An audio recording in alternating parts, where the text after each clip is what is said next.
At first, it looks like just a helpless animal in need of saving, until the bag bursts open, spilling glittering gold, diamonds, and something far more disturbing. What should have been a simple act of kindness spirals into a dangerous mystery, one that ties her to a decades-old disappearance, a fortune soaked in betrayal, and powerful men who will do anything to keep their secrets buried. Each step she takes pulls her deeper into a world of lies, danger, and shocking revelations that could cost her everything, even her life. What was really hidden in that bag?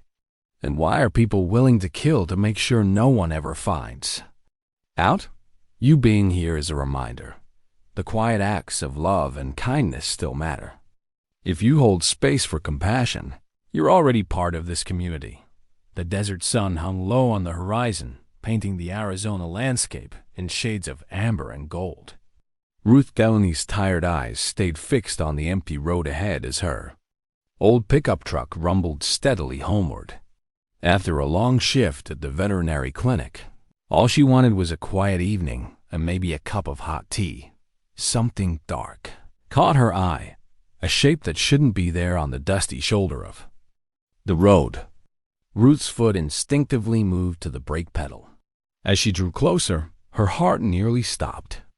There, weakly struggling against a canvas bag, was a leopard cub. "Oh my God," she whispered, pulling over immediately. The veterinary nurse in her took over, pushing aside any fear or hesitation. The cub was clearly in distress, its small body tangled in what looked like an old military-style duffel bag. Ruth grabbed her work gloves from behind the seat and approached cautiously. The cub's eyes were glazed with exhaustion, its breathing labored in the desert heat. "Easy there, little one," she soothed, keeping her voice soft and steady. "I'm here to help." As she carefully worked to free the cub, the canvas bag shifted. A metallic glint caught her eye as something spilled from a tear in the fabric. Ruth froze. There, scattered across the sun-baked asphalt, were diamonds. Dozens of them, catching the light like drops of pure fire. Gold coins rolled across the road, their ancient surfaces dull against the sparkle of the gems. "This can't be real," she breathed, but the weight of a gold coin in her palm felt undeniably authentic. Her hands trembled as she unzipped the bag. Further, and a length of silk slithered out, its once pristine surface marked by dark, rust-colored stains. Ruth's blood ran cold. Those stains looked horribly like dried blood, but it was the embroidered crest on the silk that made her GSP, an intricate design of intertwined serpents surrounding a stylized letter H. She'd seen that symbol before, in old newspapers and courthouse documents she'd pored over for years. The Harridan family crest. "No," she whispered, memories flooding back. The Harridans, the wealthiest family in the county until their mysterious disappearance 25 years ago. The same family whose missing fortune had led to her father being accused of theft, his reputation destroyed, his life ruined by false accusations that followed him to his grave. The leopard cub mewed weakly, bringing Ruth back to the present moment. She quickly gathered the scattered valuables back into the bag, her mind racing. This discovery could change everything, could finally prove what she'd always known in her heart. Her father was innocent. The cub nuzzled against her hand, its fur hot with fever.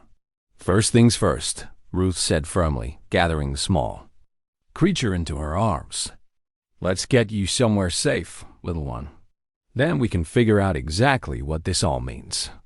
As she carried the cub to her truck, the weight of the canvas bag slung over her shoulder felt like more than just gold and diamonds. It was the weight of truth, of justice long delayed, of a chance to finally clear her father's name. The setting sun cast long shadows across the desert as Ruth carefully settled the cub on a blanket in the passenger seat. She placed the mysterious bag on the floor, her mind already forming plans. Whatever chain of events had led to this moment, she knew her life would never be the same. The past had literally tumbled onto the road in front of her, bringing with it a chance to right an old wrong and finally uncover the truth about the Harridan mystery that had haunted her family for so long. Ruth's hands shook as she turned the key in her front door, the canvas bag heavy on one shoulder, the sick leopard cub cradled against her chest. Her modest ranch house, usually a haven of peace after long days at the clinic, felt different tonight, like the walls themselves held their breath. She gently placed the cub on a soft blanket spread across her kitchen counter. The poor thing was burning with fever, its spotted coat dull and matted. "Let's get ye taken care of first," she murmured, falling back on her training to keep her racing thoughts at bay. Ruth gathered supplies from her emergency veterinary kit, antibiotics, fluids, and a digital thermometer dot as she worked. Her eyes kept darting to the canvas bag she dropped by the door. The weight of its contents seemed to fill the entire room. Diamonds, gold, and that blood-stained silk with the Harridan crest, the same symbol that had haunted her family for decades. The memory hit her like a physical blow. Her father sitting at their kitchen table, head in his hands, as the sheriff read the charges. Theft from the Harridan estate. The missing fortune. Her father's voice, broken but firm. "I didn't take anything. I was loyal to that family for 20 years. Ruth's hand steadied as she administered fluids to the dehydrated cub. Nobody had believed him. The Harridans had vanished without a trace, their fortune gone, and her father, their longtime ranch manager, became the perfect scapegoat. The whispers followed them everywhere in town.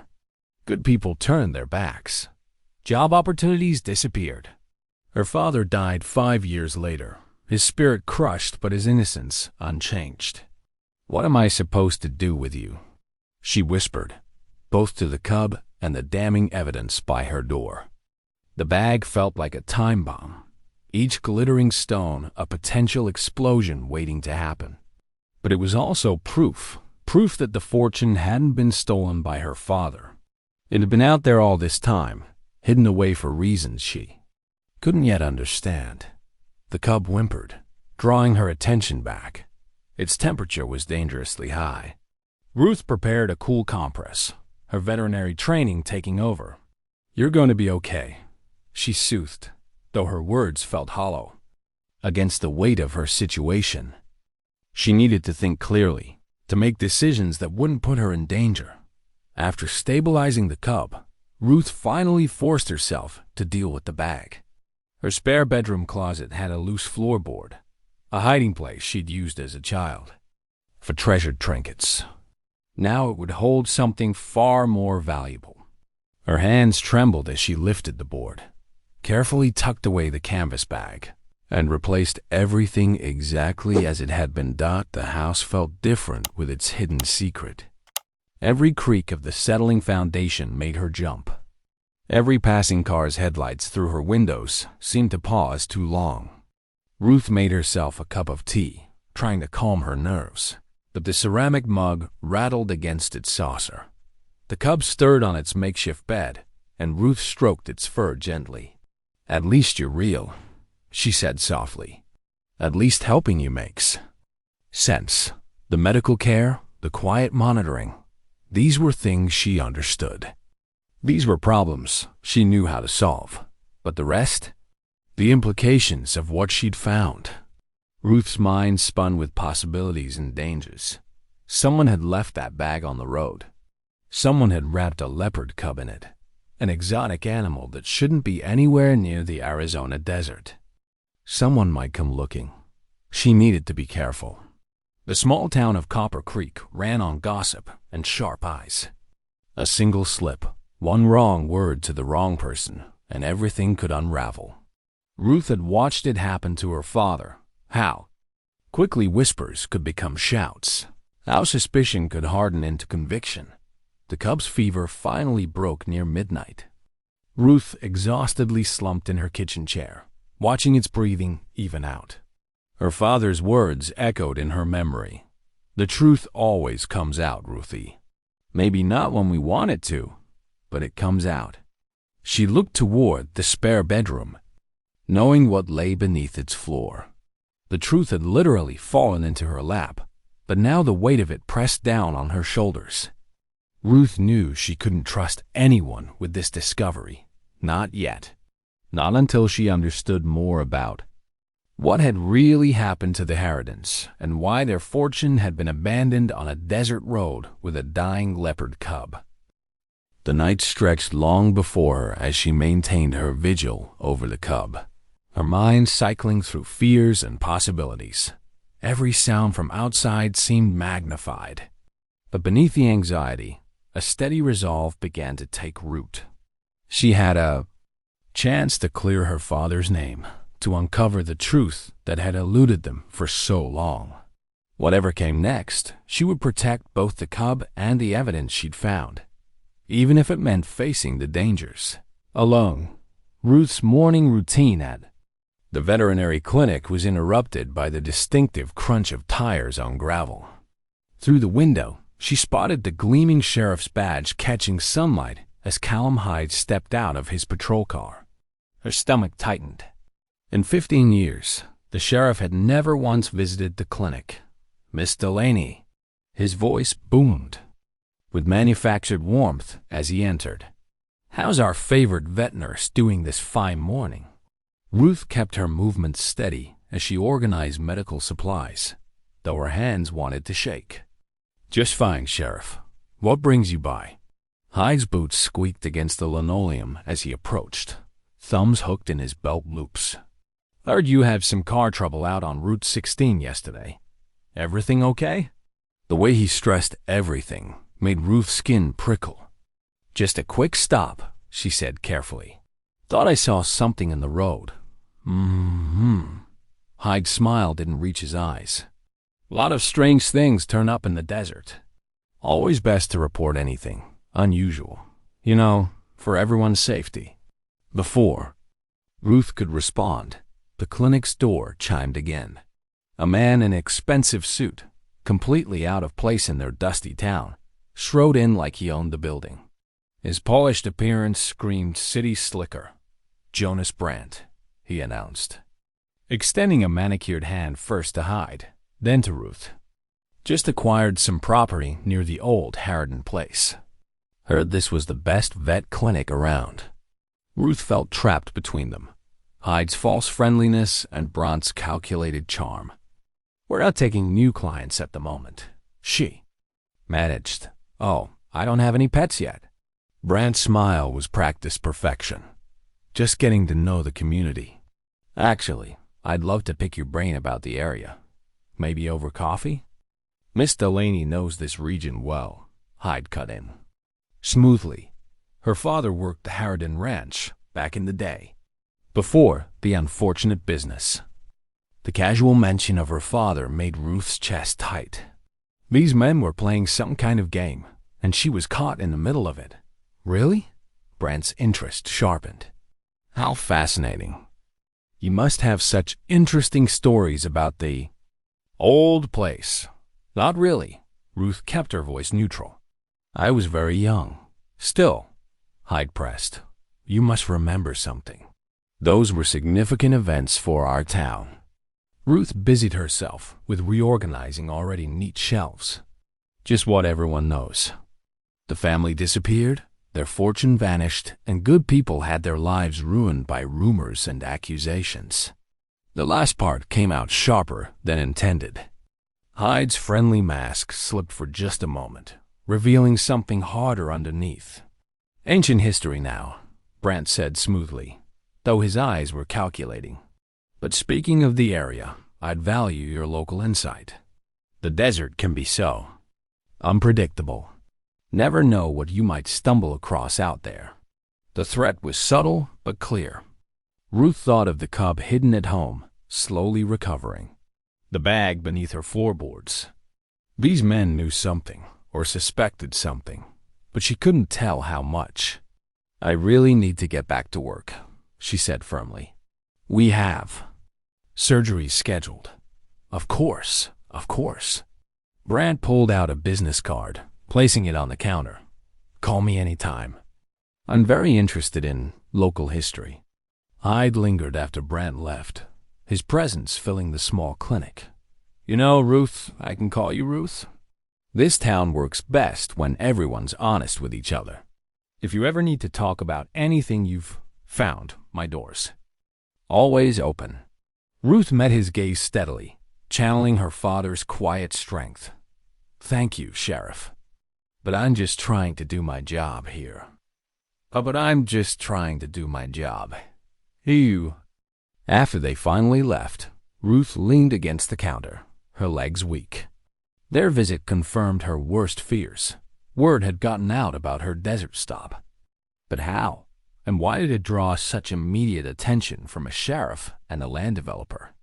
Throughout the day, she spotted Brandt's sleek car cruising past the clinic multiple times. Hyde's patrol car appeared with similar frequency. They were watching her, waiting for her to make a mistake. Their forced friendliness felt more threatening than outright hostility. Ruth worked through her shift mechanically, her mind racing. These men had power and influence. She was just a vet nurse with a secret she didn't fully understand. But that secret might finally reveal the truth about what happened to her father, to the Harridans, to all of it. She couldn't trust anyone. Not with both the Cub's life and her father's reputation at stake. As she gathered her things to leave, she noticed Brandt's business card still on the counter. The expensive paper felt heavy in her hands as she read the tagline, "Transforming Properties, Building Futures." Ruth crumpled it slowly, deliberately, and dropped it in the trash. Whatever game these men were playing, she wouldn't be manipulated into revealing what she knew. Not until she understood the truth herself. The drive home felt longer than usual, a rearview mirror constantly occupied by either a patrol car or a luxury sedan. They were making sure she knew they were watching. But they had underestimated her, just like they'd underestimated her father years ago. Ruth might look like an easy target, but she had inherited her father's quiet determination. She would protect both the Cub and the truth, no matter what it cost. Ruth's truck rattled into Inez Calderon's repair shop just as the sun was setting. The familiar smell of motor oil and the clanking of tools provided an odd comfort after the day's unsettling events. Inez slid out from under a lifted pickup, her overalls covered in grease stains, and immediately noted Ruth's troubled expression. "You look like you've seen a ghost," Inez said, wiping her hands on a rag. Ruth glanced around the empty shop before speaking. "Can we talk somewhere private?" Inez nodded, leading them to her small office in the back. The space was cramped but secure, with file cabinets lining the walls and a desk covered in invoices. Ruth sank into a worn chair, her shoulders finally dropping their tension. "Hyde and Brandt came to see me today," Ruth began. "They were asking questions about the Harridan Ranch." Inez's expression hardened. "Both of them? Together?" "Yes, and they've been watching the clinic all day." Ruth leaned forward, lowering her voice. "Inez, there's something I haven't told anyone else. That day on the desert road, I found more than just the Leopard Cub." Ruth described the bag's contents, the diamonds, the gold coins, and most importantly, the blood-stained silk garment with the Harridan crest. Inez listened without interruption, her eyes widening. "Show me the crest," Inez said when Ruth finished. She pulled her ancient computer keyboard closer. "I've got some old newspaper archives digitized. Been collecting them since your father's case. Never believed he was guilty." The next hour passed in a blur of yellowed newspaper clippings and grainy photographs.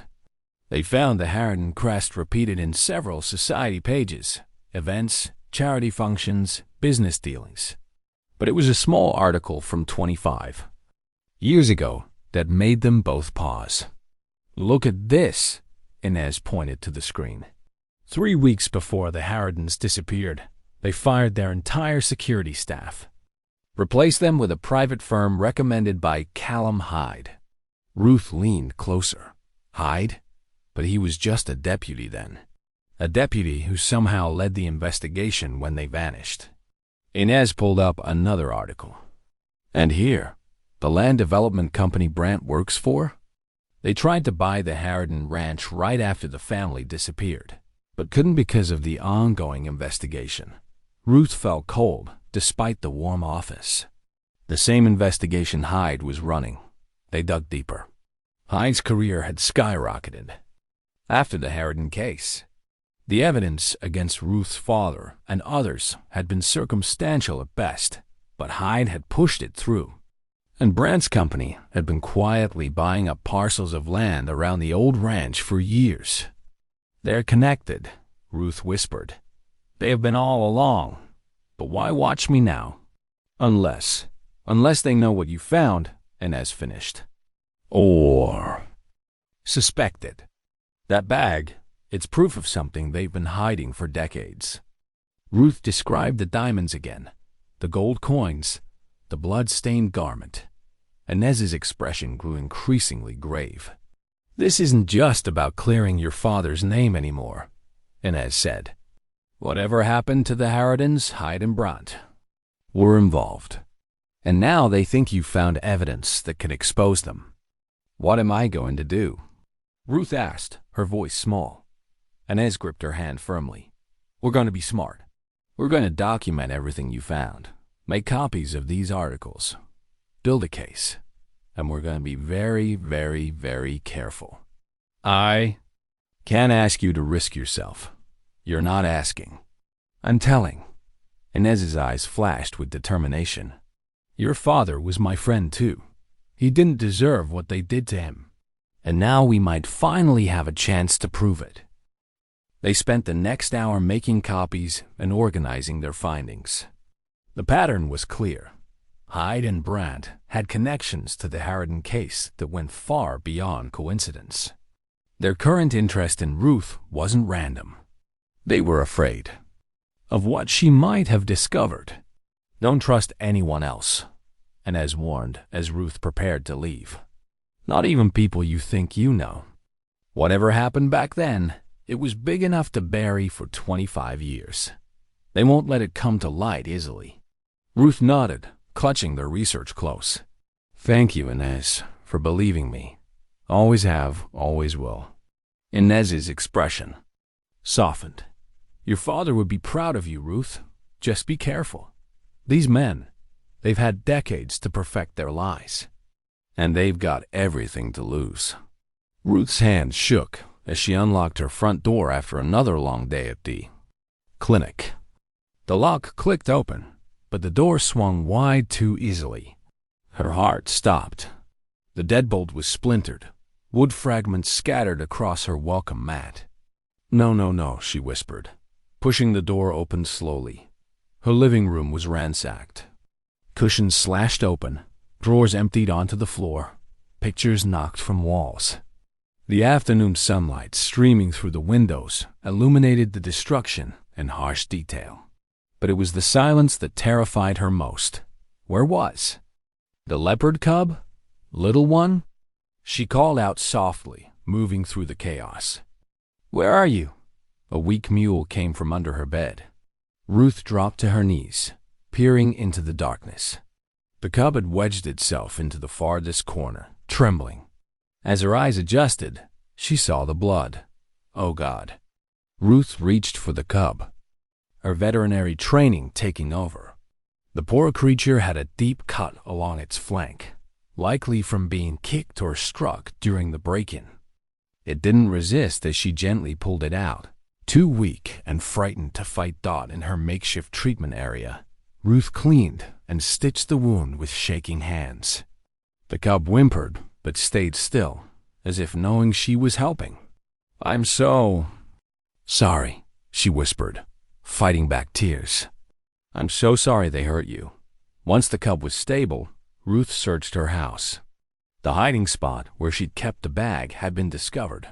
The floorboard pried up, the cavity empty. Her stomach lurched. All the evidence gone. The sound of tires on gravel made her freeze. Through her window, she saw Sheriff Hyde's patrol car pulling up. He stepped out, adjusted his gun belt, and approached her door with calculated casualness. Ruth quickly moved the Cub to a secure carrier in her bedroom before answering his knock. "Miss Delaney." Hyde's weather-worn face projected concern, but his eyes were cold. "Neighbor reported a possible break-in." "Everything all right? Does it look all right?" Ruth gestured at the destruction behind her, anger giving her courage. Hyde stepped inside uninvited, surveying the damage. Quite a mess. Any idea what they were after? How would I know?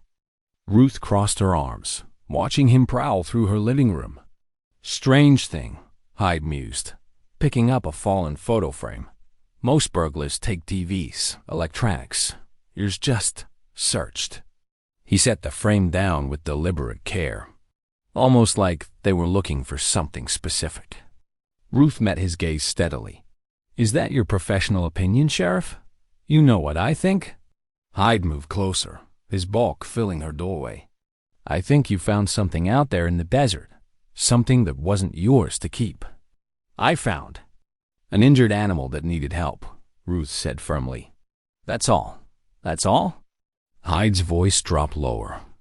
"Because things have a way of getting complicated around here when people start digging up the past. Your father learned it the hard way." Ruth's hands clenched into fists. "Are you threatening me, Sheriff? Threatening?" Hyde's smile didn't reach his eyes. "I'm trying to help you, Miss Delaney. Some secrets are buried for a reason. Some questions are better left unasked. Wouldn't want history to repeat itself." He adjusted his hat, glancing around one last time. "I'll file a report." "About the break-in. But my advice? Whatever you think you found, whatever you think you know, let it go, before things get worse." Ruth stood rooted to the spot as Hyde left, his boots heavy on her porch steps. Only when his car disappeared did she sink onto her torn couch. Shaking Dot, the message was clear. This wasn't just about old family shame anymore. The blood-stained garment, the diamonds, the gold coins, they were evidence of something terrible. Something Hyde and others had killed to keep hidden.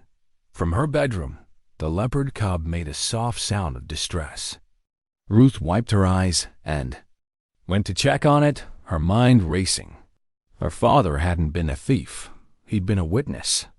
And now, 25 years later, she'd stumbled onto the same secret that had destroyed him. The Cub nuzzled her hand through the carrier bars.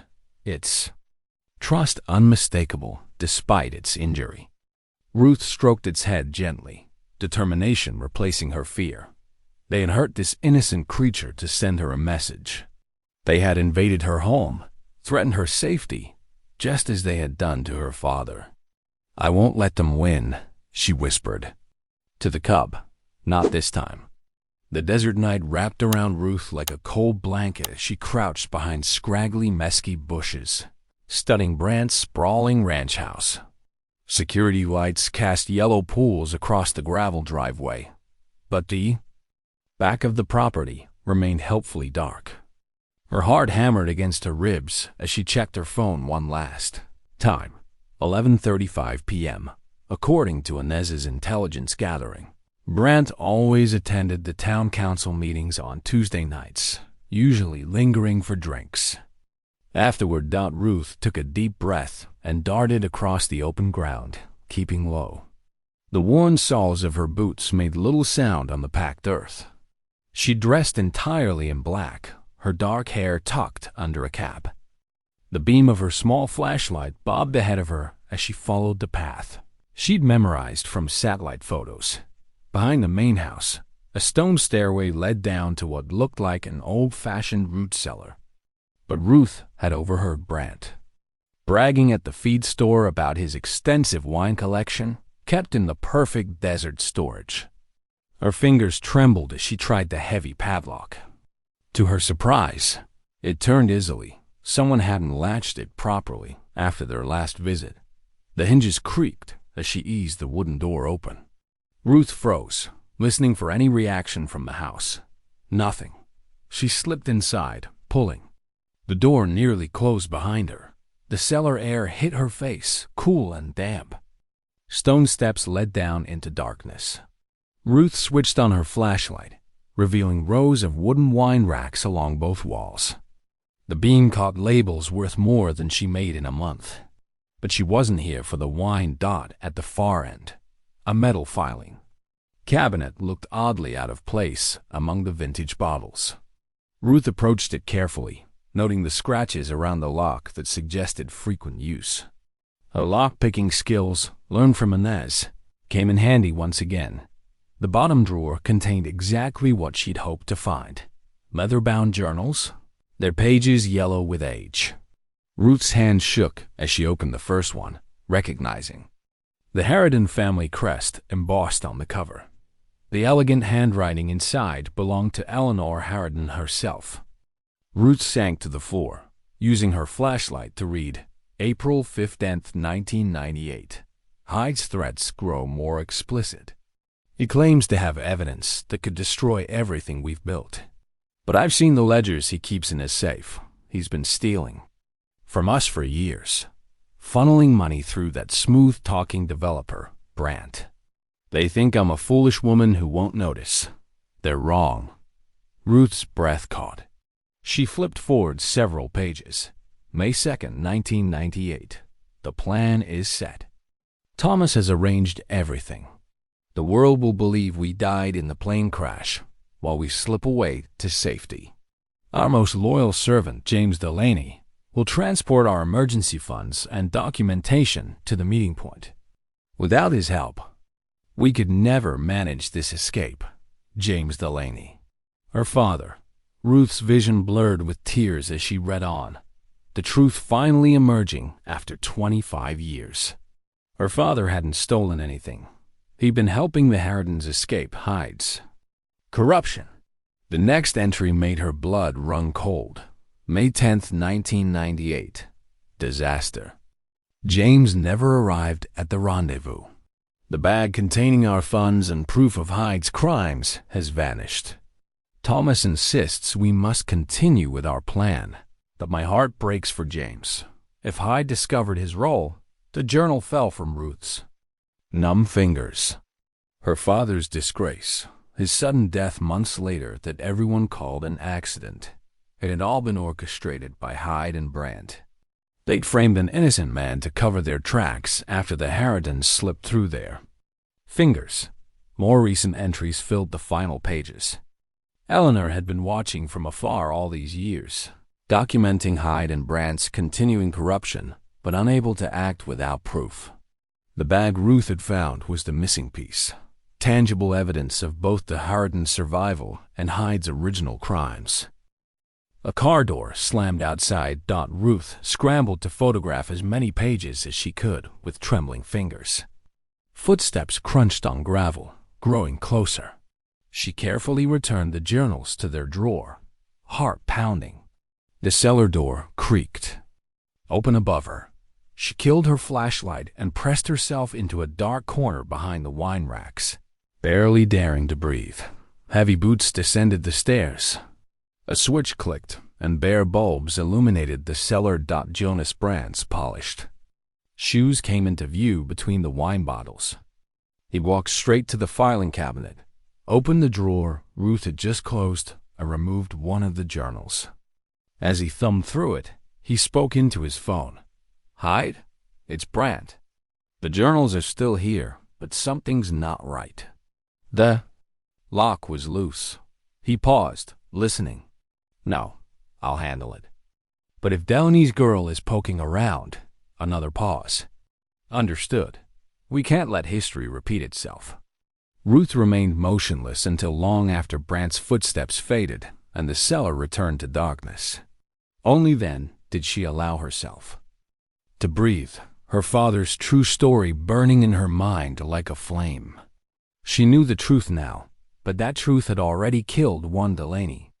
As she carefully made her way back up the stairs, Ruth realized she had become a threat to Hyde and Brandt just as her father had been 25 years ago. Ruth spread the photographs from Brant's wine cellar across Inez's kitchen table.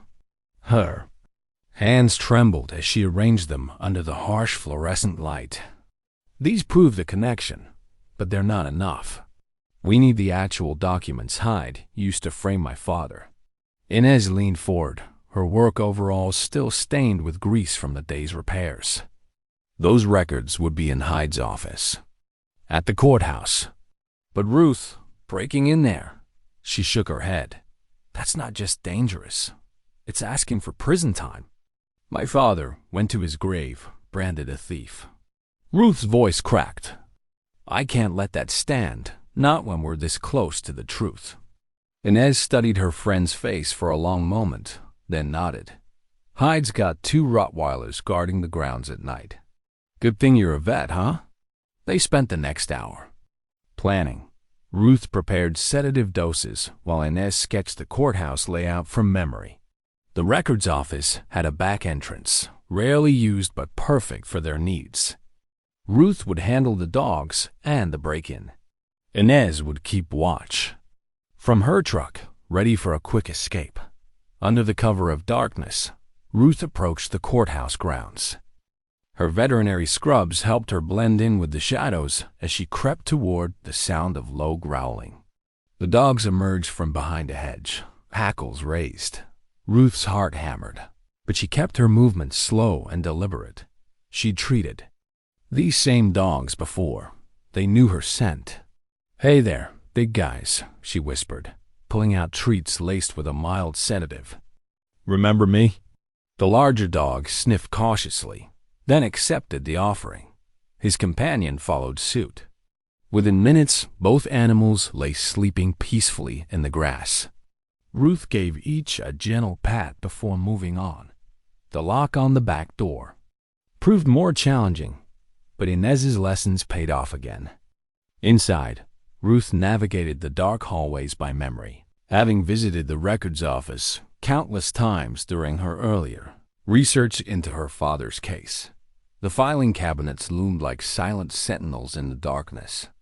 Ruth clicked on her small flashlight, covering most of it with her hand to minimize the beam. The case files were organized by year. She went straight to 1998. Her fingers trembled as she located the right folder. Inside, she found exactly what she'd feared.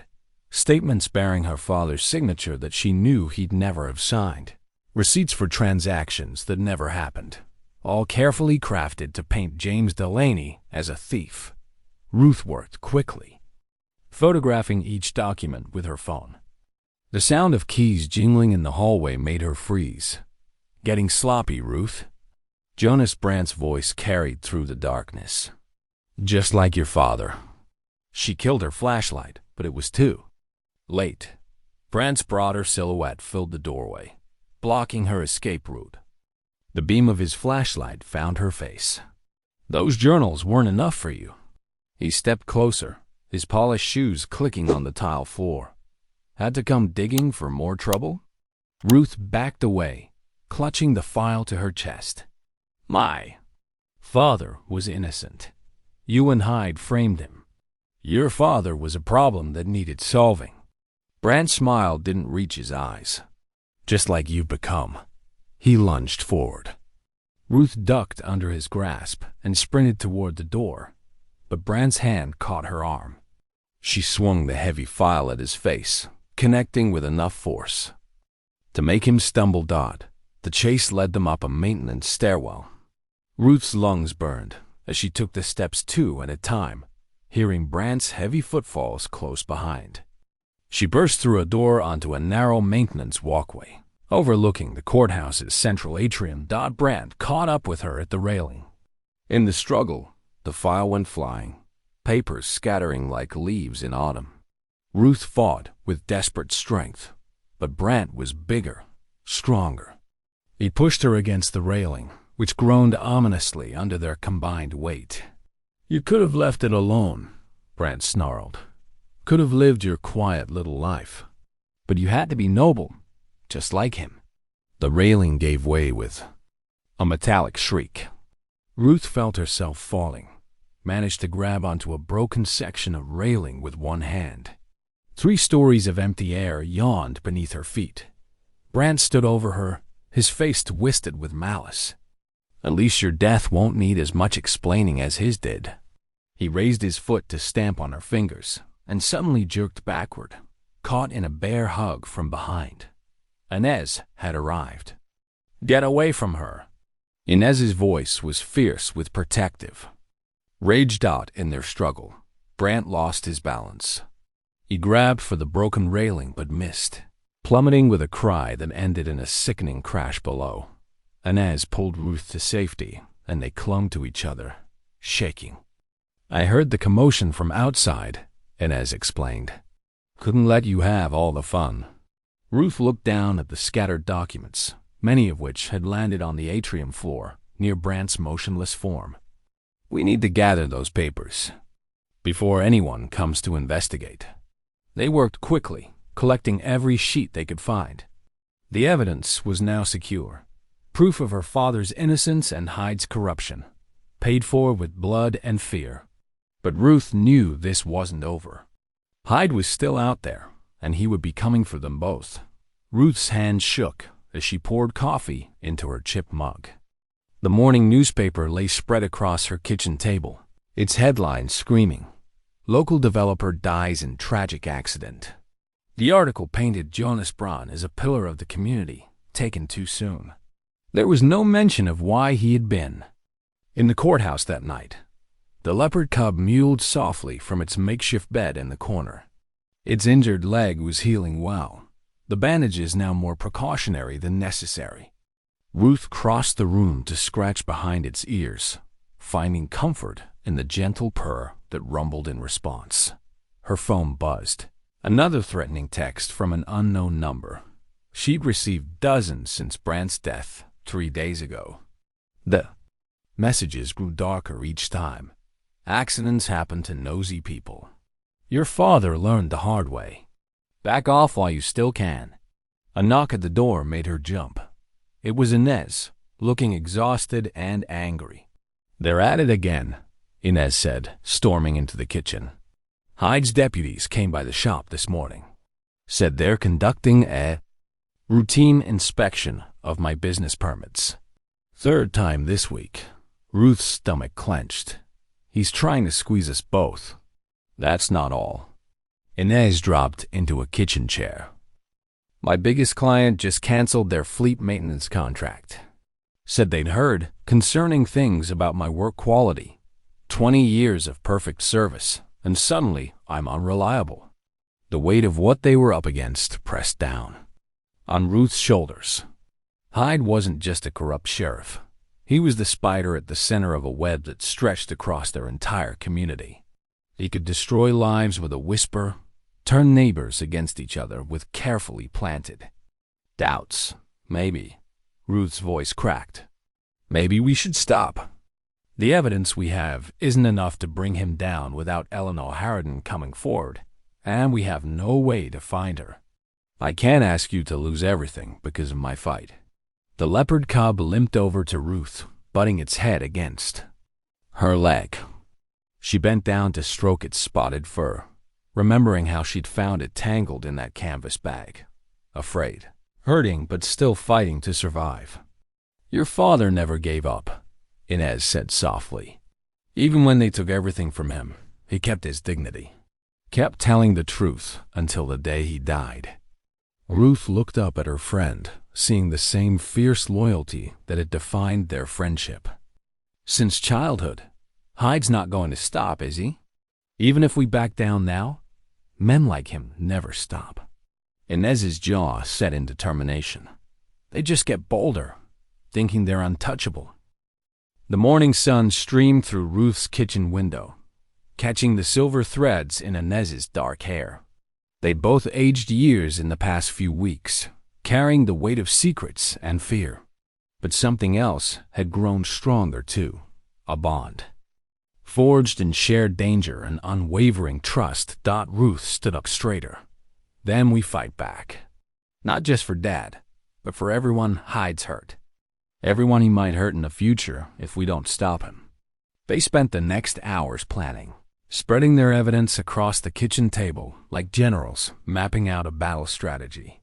The falsified documents from the courthouse, the journal entries from Eleanor Harridan, photographs of the diamonds and gold coins still hidden safely away. "We need to be smart about this," Inez said, organizing the papers into folders.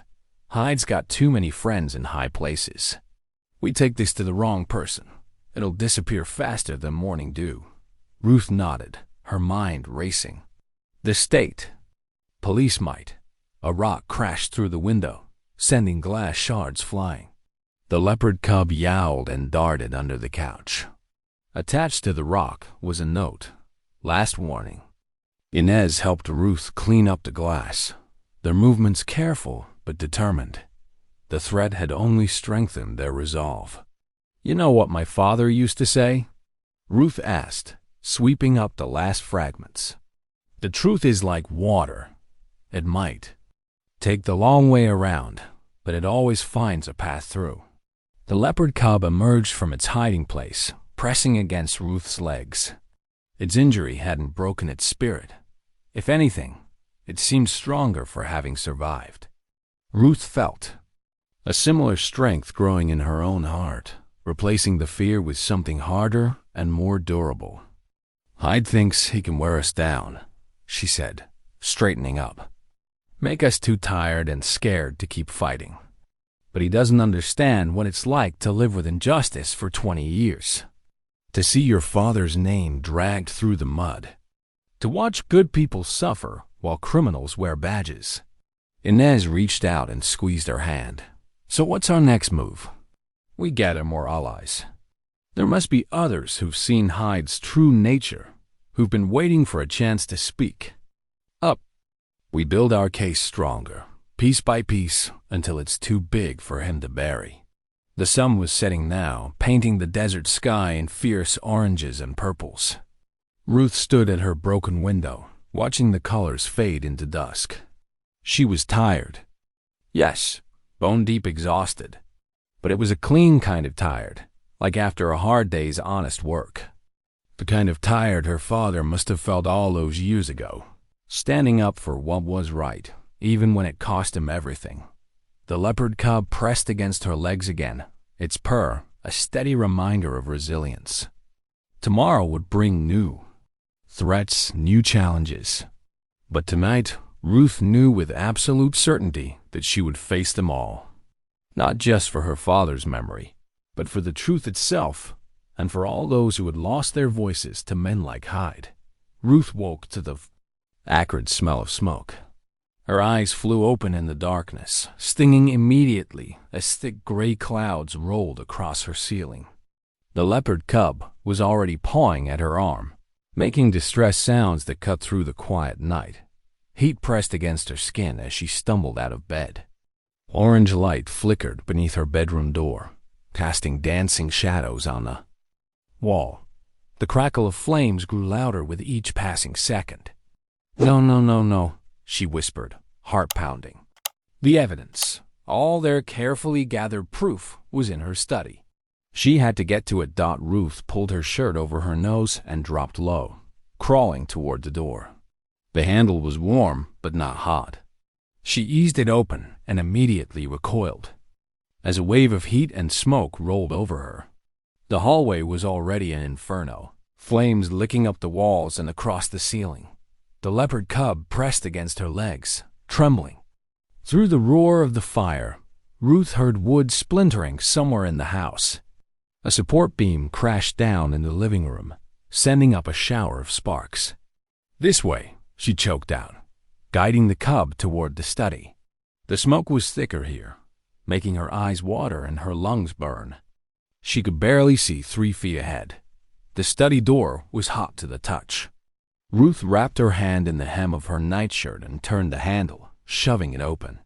Flames had already reached her desk, consuming years of research and family photos. But the fireproof safe in the corner, that was what mattered now. She crawled forward, feeling her way along the floor. The heat was unbearable, pressing down like a physical weight. Above her, Another beam groaned ominously. The safe's metal surface scorched her palms as she spun the dial with shaking fingers. One wrong number, and she'd have to start over. She couldn't afford mistakes, not now. The Leopard Cub's warning cry came just as the ceiling gave way. Ruth threw herself sideways, dragging the cub with her as burning debris crashed down where they'd been seconds before. The impact sent embers swirling through the air like deadly fireflies. She could hear sirens in the distance now, but they seemed impossibly far away. The safe clicked open at last. Ruth grabbed the waterproof document folder and clutched it to her chest, along with the small box containing Eleanor Harridan's journal. Time to go, she wheezed to the cub. The smoke was so thick she could barely breathe. Her lungs felt like they were filled with broken glass. The hallway had become a tunnel of fire. Their only escape was through her bedroom window. Ruth army crawled back the way they'd come, using one arm to shield the precious documents while the other pulled her forward. The Leopard Cub stayed close to her side, its fur singed and eyes wide with fear. They made it to her bedroom, but now flames were spreading here too, eating up the curtains and climbing the walls. Ruth's vision swam. She couldn't seem to get enough air. The window stuck when she tried to open it. Ruth slammed her fist against the frame once, twice, 3 times before it finally broke free. Cool night air rushed in, momentarily clearing her head. "You first," she told the cub, helping it onto the windowsill. It leaped gracefully to the ground below. Ruth was halfway out when she heard the distinctive sound of a gun being cocked. "Stop right there, Delaney." Sheriff Hyde stood in her burning bedroom doorway, his badge gleaming in the firelight. Even now, with flames literally consuming everything around them, he couldn't let go of his need for control. "You're insane," Ruth gasped. "We'll both die if we stay here." "Hand over the documents first." Hyde took a step forward, then stumbled as part of the ceiling collapsed behind him. His gun wavered. Ruth didn't hesitate. She threw herself the rest of the way out the window, tucking into a roll as she hit the ground. Pain shot through her shoulder, but she forced herself to keep moving. Fire trucks were pulling up now, their sirens drowning out Hyde's shouts. Ruth staggered toward them, still clutching the folder and box. She heard running footsteps behind her and turned to see Hyde sprinting not toward her, but toward his patrol car. "Stop him!" She tried to yell, but her smoke-ravaged throat produced only a whisper. The Leopard Cub had other ideas. It darted forward, directly into Hyde's path. The sheriff tried to dodge and lost his balance, sprawling face first onto the gravel driveway. His gun skittered away into the darkness. 2 state troopers, who had arrived with the fire trucks, reached him before he could get up. As they hauled him to his feet, a leather ledger fell from inside his jacket.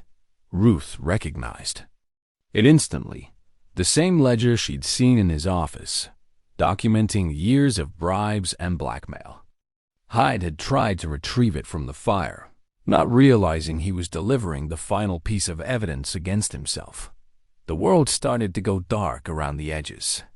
Ruth felt herself swaying as smoke inhalation and exhaustion finally caught up with her.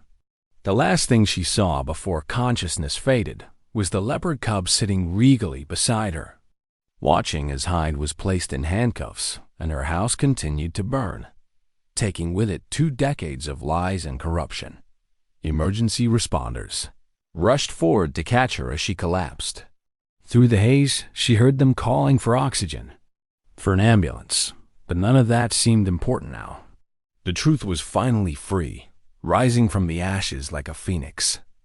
Just as her father had always said it would. Ruth sat in the courthouse's front row, her heart pounding as Judge Martinez read the official statement clearing her father's name.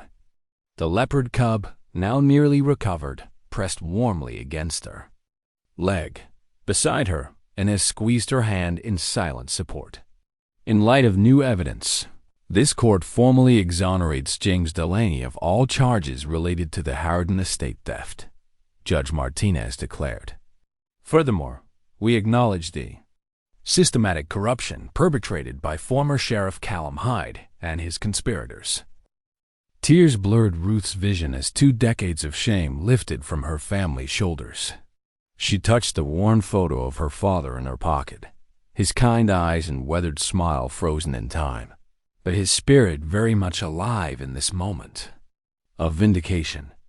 Eleanor Harridan's daughter, Margaret, approached Ruth after the proceedings. Though elderly now, she carried herself with the same grace evident in her mother's journal photos. "Your father tried to help us escape," Margaret said softly. "We never forgot his sacrifice. Thank you for finishing what he started." The recovered fortune would be divided among the surviving Harridan heirs, with a portion set aside for a community trust, Eleanor's final wish. But Ruth had already received her real inheritance, the strength she'd discovered within herself. "Your dad would be so proud," Inez said later as they sat on her repair shop's porch, watching the sunset paint the desert gold. "Though I bet he always knew you had it in you." Ruth stroked the Leopard Cub's head, smiling as it purred contentedly. "I spent so long trying to protect his memory that I forgot to live up to his example," she admitted. "He never backed down from doing what was right, no matter the cost. Just like his daughter," Inez replied with a knowing grin. Ruth looked out across the familiar landscape, seeing it with new eyes.